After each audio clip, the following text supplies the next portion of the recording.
This chapter, we end the anime and we come into this incredible chapter. Reading this chapter fucked with my emotions so much. Like, I had goosebumps at every given turn.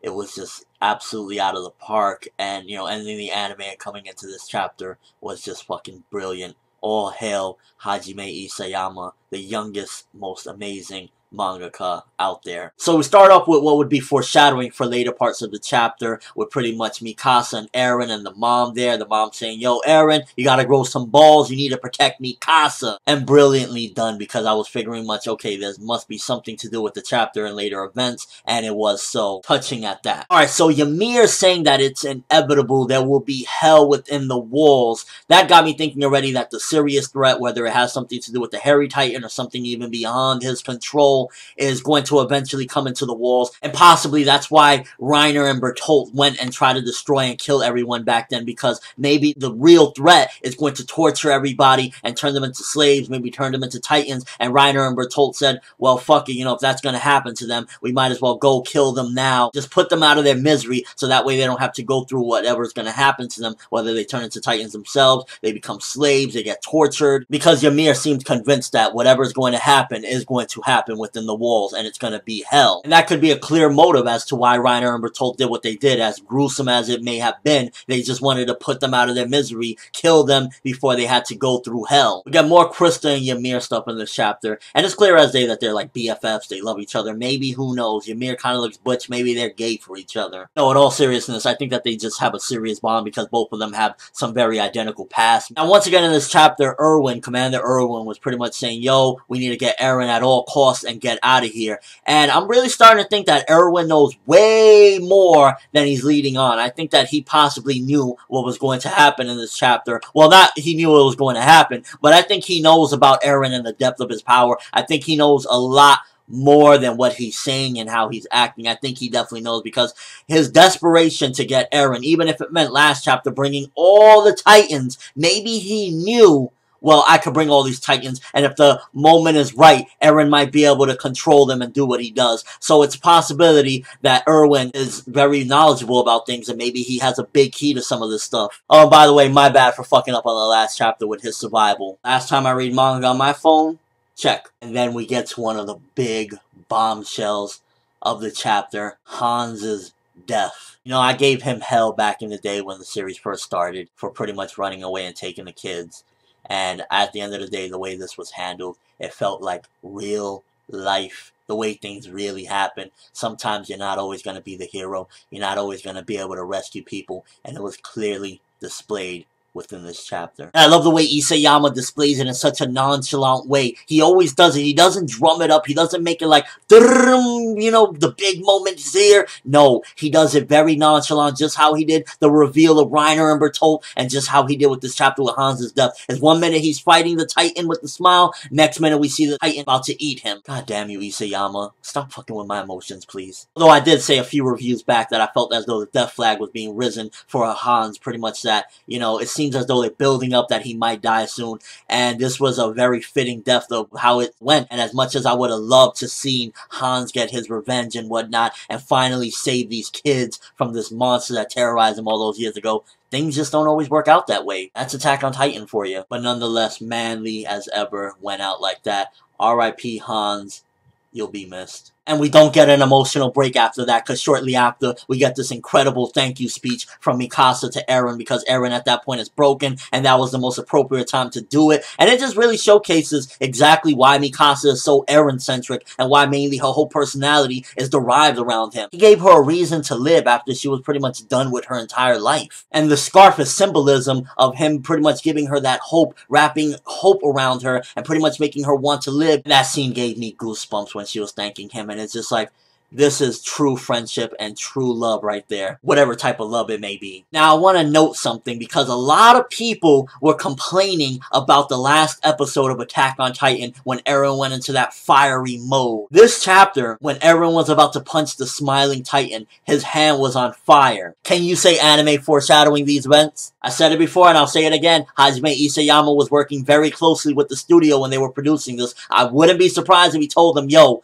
there's going to be some connection in between the two. Let's do this and we'll foreshadow it for later events in the manga. And then the anime could just connect these events. So for everyone screaming, Deus Ex Machina, what the fuck? Hajime Isayama just owned your ass. And when Eren struck that Titan and he went with the fire and the flames and the full passion, Reiner, Bertolt, and Ymir felt it. They felt the shock. Now, is this an indication that there's a huge connection between the DNA of the Titans? Remember, there's lightning that strikes down everything, so it already feels just supernatural as it is, but there's some sort of connection between all Titans and Eren having this power, because even the shifters, pretty much just having the DNA of the Titans, felt it. So there's a possibility just the DNA alone is enough to make them all feel whatever power Eren has to control the Titans. God damn, this is on some next level Conqueror's King hockey shit though. I mean, the power to control the Titans. Now, on one hand, it's a little bit got me iffy because it's like, okay, so are the Titans, the regular ones, no longer going to be a threat because Eren could control them now? Although I'd imagine he's not going to have an idea of how to do this again in the future. This was just really driven by emotion and anger. He's going to take a long time before he can do this again and eventually master it. So I'm guessing for now the Titans will still be somewhat of a threat. The regular ones anyway. And this could also possibly be foreshadowing for future threats to come, pretty much not being affected by it. Maybe the Gorilla Titans aren't affected by this. And once again, this power that Eren has, it's clearly displayed that this is one of the big reasons why Reiner and Bertolt wanted him. This is incredibly strong. The power to control Titans. It also makes you think, what the fuck was it that his father injected in him? Did he give him like Supreme Ruler, maybe the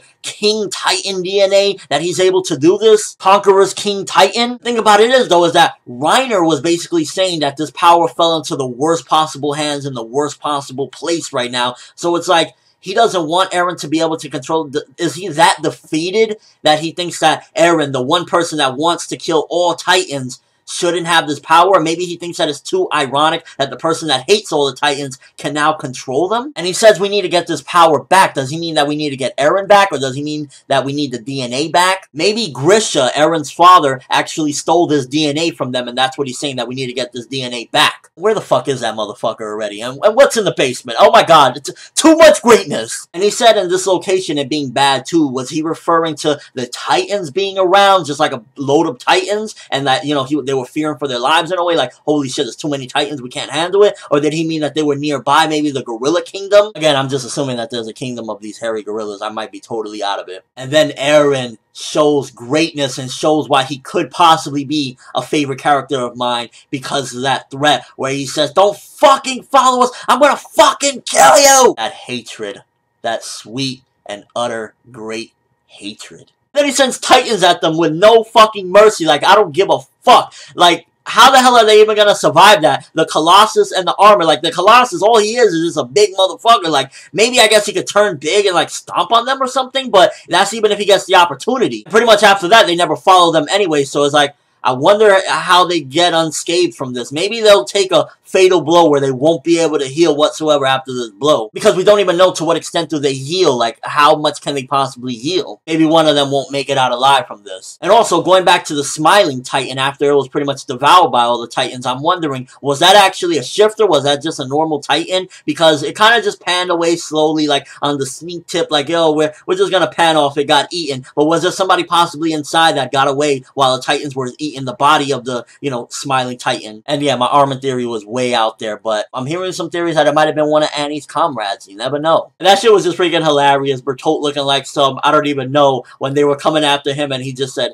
hi. Did you piss yourself there, Mike? And I think Ymir choosing to go back with Reiner and Bertolt is because at that point, knowing that Eren has that power, she felt like there was some hope, and she felt as though she could trust Eren taking care of Krista with having that power. Maybe, like, if Krista's in danger, then pretty much Eren can use that power and get the Titans off of her. So Ymir is probably thinking, for right now, she's in good hands. I don't need to protect her fully. And then we get an outro with Krista narrating pretty much how Reiner and Bertolt never came after them again. It was just a fucking brilliant chapter. Hajime Isayama, like, thank you so fucking much, because the anime just ended and you just gave me a classic chapter, 10 out of 10. This is another one of those when people are catching up, I say, yo, do a live reaction to chapter 50, because it was just a freaking amazing chapter. Hans went out like a soldier, so much greatness. I just can't even, like, express in words how amazing this chapter was. It was perfect masterpiece. Let me know what you think. First of all, Honza'S death, did you feel it? Do you feel it was the right way to do it? I felt as though